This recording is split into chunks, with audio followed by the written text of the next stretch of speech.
is a perfect thing. Like people are like who Florida's going after, USC is going after, and all these like all the big schools in the last 2 or 3 years who have gone after coaches. How many of them have gotten a big time coach to leave where they're at to come there? None of them. Coaches, big coaches that people, oh, you think we're going to go get James Franklin or wherever? They're not leaving because all of those schools can pay them to stay.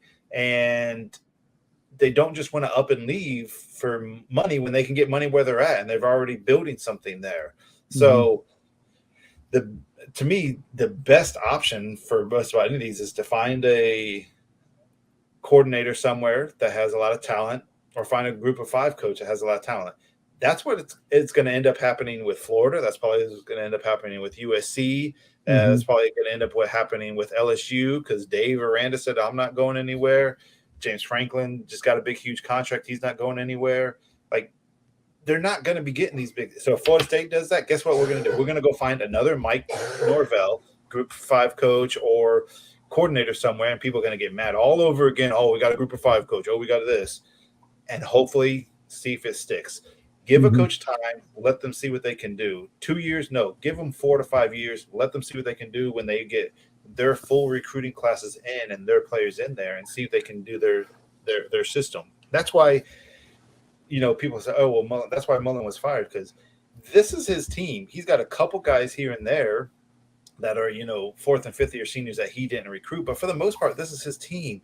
And they weren't playing hard for him. Things were going downhill. Things were getting worse. So after 4 years, if things are getting worse, the writing's on the wall. But if things are constantly progressing through each year, you stick with that coach and you see what they can do. If after 5 years there still hasn't progressed enough, next coach. Let's see what we can do. But I think anybody would be hard pressed to look at Florida State right now and say, in 2021, are we better than we were in 2020?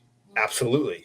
Are we better than, forget the record. Just look at our team and how we've played different teams and stuff like that. Are we better than we were in 2019? By almost every single measure except overall record, yes, we were a better team.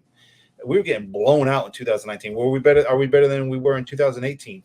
Yes, same record, but we're not getting blown out. We're actually having close losses and close wins and stuff like that, over decent teams. So is there progression this year? Yes. We need to have it more next year. And, yeah, the results will have to start showing at some point in the record, to where is 6-6 going to be good next year? I don't think so. You're going to have to show more than that. 7 or 8 I do agree with Ron that I do agree with Ron when he says that if Norvell goes 4-8 and 5-7 next year, I 100%. Do think FSU will be looking for another coach. Yep. Even 6-6 is going to be it's going to be very dicey, even if at 6-6. 7 wins or more. Yes. So Norvell will be coaching for his job at Florida State next year. Yeah. So and after you have to hold on to the class that you have. You have to get the pieces like Marvin Jones Jr. You have to land the Colemans. You have to land Armella. You have to finish the class with the pieces you need. And then you have to hit the portal with the pieces that will help you get the right-of-way wins. If that's bringing in Dylan Gabriel because he can help you win next year, so be it. And that's where Florida State's at. But we're getting to our 45-minute mark. Can I speak on Mark Stoops real quick? Yeah, go ahead. Because I keep seeing people say that. When we were in our coaching search, Mark Stoops had an under 500 career record at Kentucky. Why is that a better option? Why is that a better? Yeah, you can say Kentucky, okay, but results matter, right? If that's what the argument we're making, results matter. He's under 500. Why is that a better? And as far as did he recruit the 2013 defense? That's not true. James Coley, Eddie Grand recruited that team. Those guys recruited that. Damian Craig. Those other guys, Damian Craig. Those guys recruited that team. Those were the guys who went out there and did all that recruiting. Stoops helped, but Stoops isn't a better option than these others. He looked like I don't know. And let's be quite honest. Mark Stoops didn't have that time to develop a program at Kentucky. Yeah. Not anywhere else. So, but so as we wrap this up, what's your two takeaways from this season? Takeaway number one, and somebody just mentioned it. Georgia Ron mentioned it. Last 3 seasons, lose big. This year, we lost small. Mm-hmm. And there's always that progression when you are rebuilding and building a program. Lose big, lose small, win big. So we're in that this year. We're in that lose big, which really at the beginning of the season, we're in the lose small stage. At the end of the season, you could probably say we kind of shifted towards the win small stage because we finished 5-3, 4-3 against Power 5 teams. So that's an over 500 record, down the stretch. And really, if with Jordan Travis as the starting quarterback, we were. I'm trying to think what our record was 5-3, I think, with Travis as the starting quarterback. So I think we've slowly transitioned into that win small category. Hopefully next year we continue on that and win even more, win small. Maybe by the end of the year, maybe we're into the win big. But the win big situation, the win big, you don't get there without the Jimmies and the Joes. So that's on the year. Takeaway number one. Takeaway number two is just the overall fight. I've told many people the story, like that 2018 Clemson game. I was there and I stayed the entire game. And we were going toe-to-toe with them for that first quarter. Toe-to-toe with them. I think it was 0-0.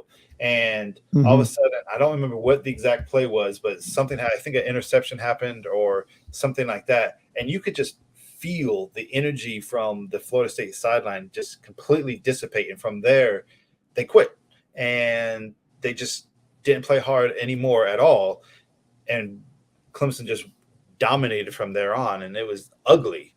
And that culture, that kind of stuff just doesn't happen anymore. Even when things haven't gone our way, especially down the last half of the season, even when things haven't gone our way, we've always been able to rebound. We don't quit. We keep fighting, and we're able to make plays. Down 14, what were we down today? 17 points today. We don't quit. We lose by 3. Almost have a chance if a stupid kicker doesn't whiff on the freaking onside kick. We have a chance to potentially get an onside kick a field goal, go into overtime, or get a win. Against Miami, all of us fans were like, "Game's over, everything's done." They came back and won. So that to me is the biggest takeaway, that we've gone from quitting when there's no reason to even quit yet to when there is a reason to quit, we fight and come back. And that's a huge shift. And if that continues once Johnson and Thomas leave, because they're big time influential in that happening, that cultural shift happening. So if that continues next year and we have some other leadership like that, which I think Robinson is a huge in that as well. If that continues to happen next year and we continue that thing and we get more better personnel in, that's a huge difference. So those are my two big takeaways this year.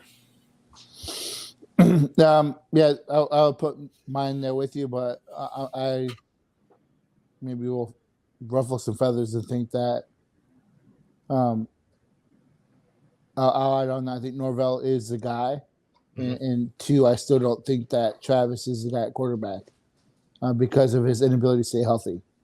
And as great as he is in this offense, I put that just as much on the coaching staff with the way they've schemed him in the offense. So I think you got to test the portal and see what's out there.